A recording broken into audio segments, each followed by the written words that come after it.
You mentioned, Dr. Harsha, with your pay proposal, with the pay tax, that you said you have all the data, you've done the calculations. I'm sure there's massive number of Excel sheets available for the public even to consume and go through your work. Now, with the Committee on Public Finance, one of the things we talked about before was also this lack of basis for the decisions that are made.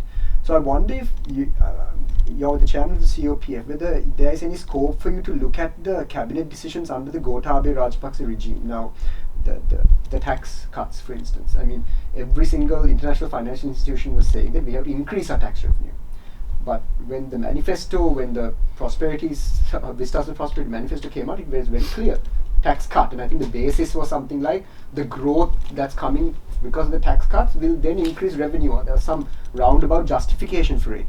Now, is there anything you can do to the COPF to sort of investigate? I remember you recently made a comment on the former Treasury Secretary Mahinda Sirivardhana as well, about some comment that was made. Could you tell us about that as well before? Yeah, no, it's actually not a part of the scope of the Committee on Public Finance. Right.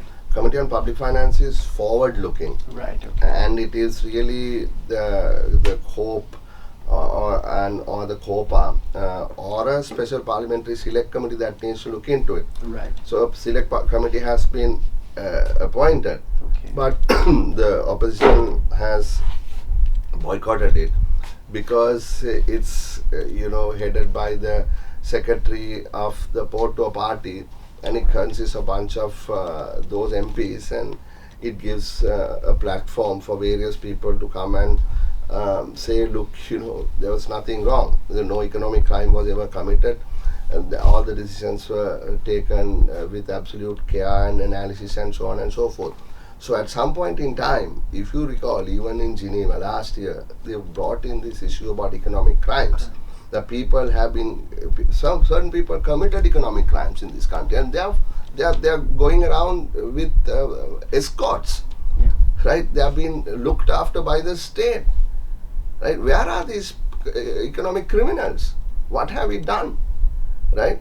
So that's another problem that I have with the current president, right? I mean, there's no accountability, right? And the IMF diagnostic report mentioned specific projects. They mentioned a water project, which they mentioned a water project that was done completely without any tender procedure, one of these unsolicited proposals. Then they talked about the cost of highways being some 33% more than the global average. So these are in black and white. I mean, there are other things, the Express Pearl, the former Ambassador Jali Vikramasuriya, the Airbus bribery scam, the Hambantota Hospital project. Yeah.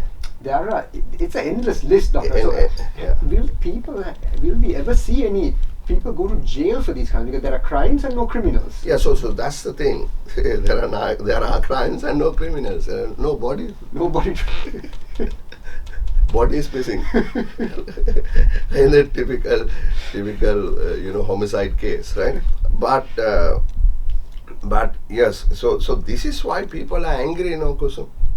People are angry because they are suffering, and the people who committed these crimes are enjoying life, right? So that is why hopefully even the new piece of legislation that was introduced on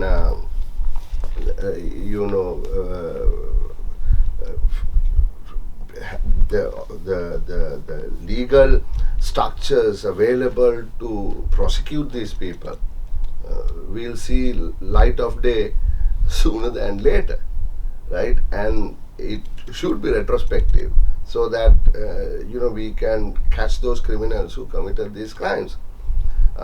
Now I know there are efforts currently to write the necessary law to go after these guys, to seize their assets, and so on. But it has to happen. The STAR initiative, Stolen Asset Recovery Initiative, must be implemented, right? So all those things will have to be done, right?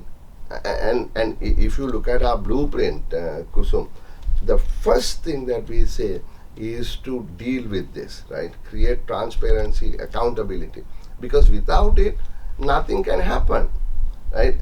and let me just say this here because I think it's relevant, is that there are certain political parties who are going around town saying, look, we will catch the criminals, and then if we catch the criminals, Sri Lanka will grow. That is not true, right? It is, I agree, it is a necessary condition to catch the criminals.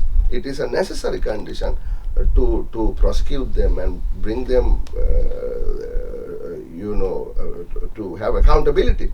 But unless you have a growth strategy that is aligned with the rest of the world, you are not going to grow, right? So that is a sufficient condition.